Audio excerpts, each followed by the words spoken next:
Het educatieproject Oer de Frieske Wouden is van start. Op de plaats van Jan Brandsma in Kolmerswaag wie een manje te moon de oortraap. En kwamen leerlingen van de basisschool uit Kolm om meer te leren over de Frieske Wouden.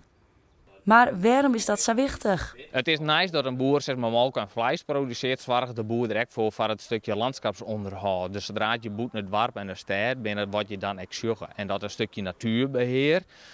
Daar kom je best wel wat trekvogels hierheen en winterdags kom je direct wel wat vogels in om te fournisseren. Dat echt een onderdeel is van wat een boer dwang kan.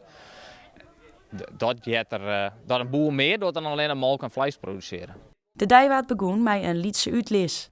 En daarna mochten de band beginnen aan de activiteiten. We zijn een beetje vogels aan het spotten in de bomen daar. En wij moeten echt best wel ingewikkelde vogels soms. Maar zo'n eend bijvoorbeeld, die zie je niet. Die zit geen water. Onthakken en zagen bij de boer. En waarom? Om de boer te helpen en allerlei dingen te leren hier. We zijn een speer aan het maken. Ja, gewoon hout snijden eigenlijk. We leren dingen over insecten en hoe ze de takken er allemaal zagen. We gaan van deze stokken met mesjes eroverheen zagen en bijtjes maken. Jan Brandsma werkt het al 15 jaar mee aan het project. En docht dit alle jaren met een soort willen. Het is een prachtig mooi project. Een project wat alles in zich had. Het had creativiteit.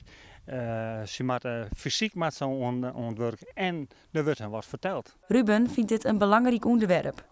Hij zocht de ernst van de zaak in. Dat we gewoon vooral zuinig moeten zijn met de natuur en alles. En dat de natuur eigenlijk heel mooi is en dat het gewoon zonde is om het te vervuilen. Dat is zeg maar extra Ik heb liever dat alles mooi groen en bloeit dan dat het gewoon allemaal plastic en blikjes en alles is. Want dat maakt de wereld niet mooier.